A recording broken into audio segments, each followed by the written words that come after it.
आप सभी का बहुत बहुत स्वागत है हमारे आज के इस भाग में।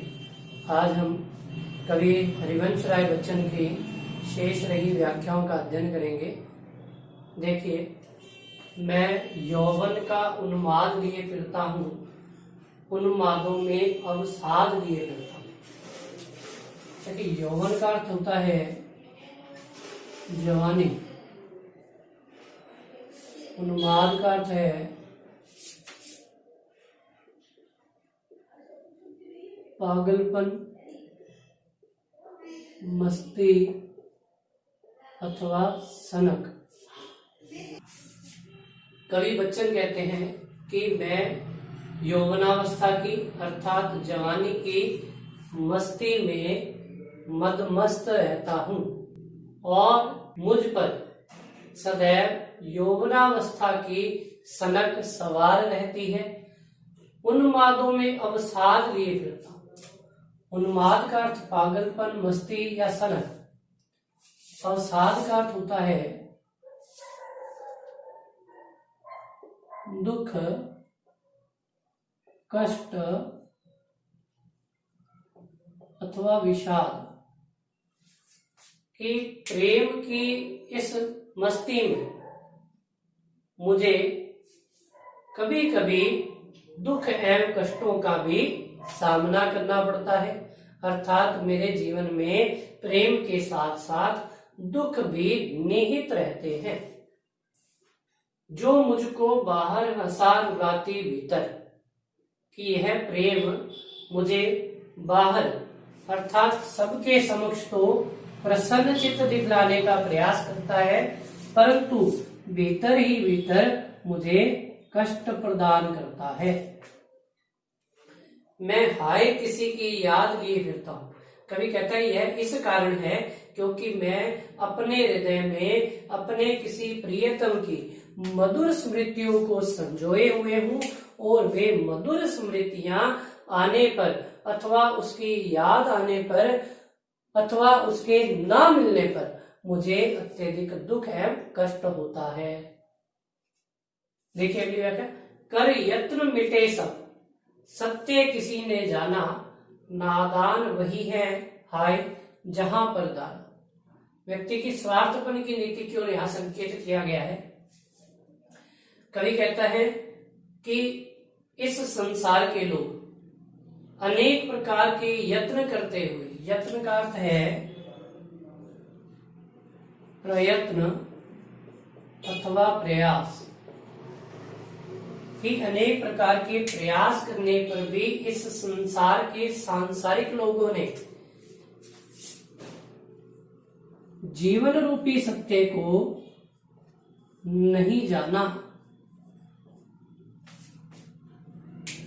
नादान वही है हाय जहां पर दान। कवि कहते हैं कि मेरी दृष्टि में नादान अर्थात मूर्ख वे लोग हैं कि जिन्हें जहां पर दाना अर्थात स्वार्थ सिद्धि अथवा सुख भोग प्राप्त हो जाते हैं, वे वहां रहते हुए अपने स्वार्थ की पूर्ति करने में लग जाते हैं, स्वार्थ सिद्धि में रत हो जाते हैं। फिर मूढ़ ना क्या जग जो इस पर भी सीखे। कवि कहता है फिर यह संसार, मूढ़ अर्थात मूर्ख, यह संसार मूर्ख है क्योंकि वह अपना संपूर्ण जीवन विलासिता एवं सुख भोग के पीछे व्यतीत कर रहा है। मैं सीख रहा हूं सीखा ज्ञान बुलाना। कवि कहता है कि मैं इस सांसारिक ज्ञान को सीख रहा हूं और इससे पूर्व जो ज्ञान मैंने प्राप्त किया है उस ज्ञान को बुलाकर प्रेम प्रभाव द्वारा अपना जीवन व्यतीत करना चाहता हूं।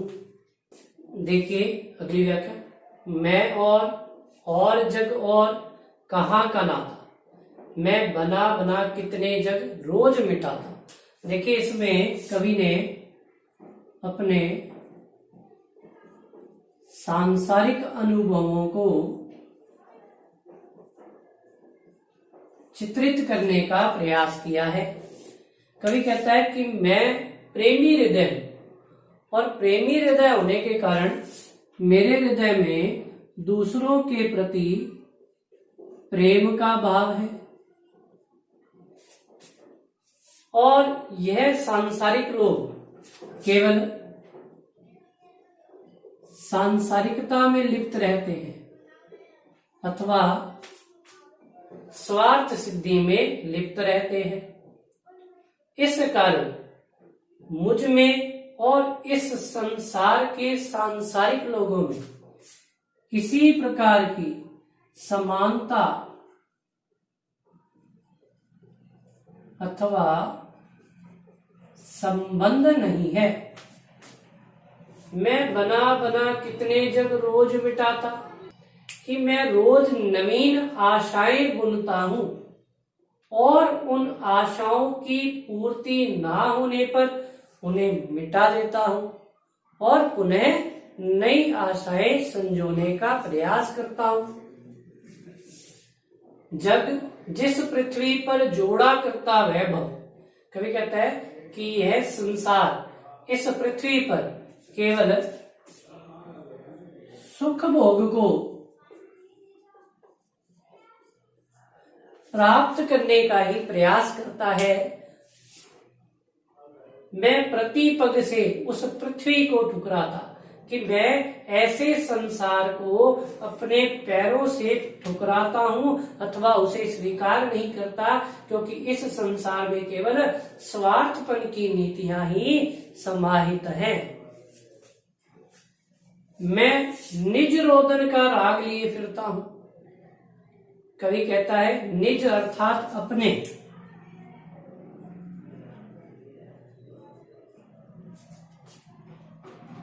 कवि कहता है कि मेरी रुग्णता की स्थिति में, मेरे रोदन की स्थिति में भी प्रेम निहित है, प्रेम की आशाएं हैं।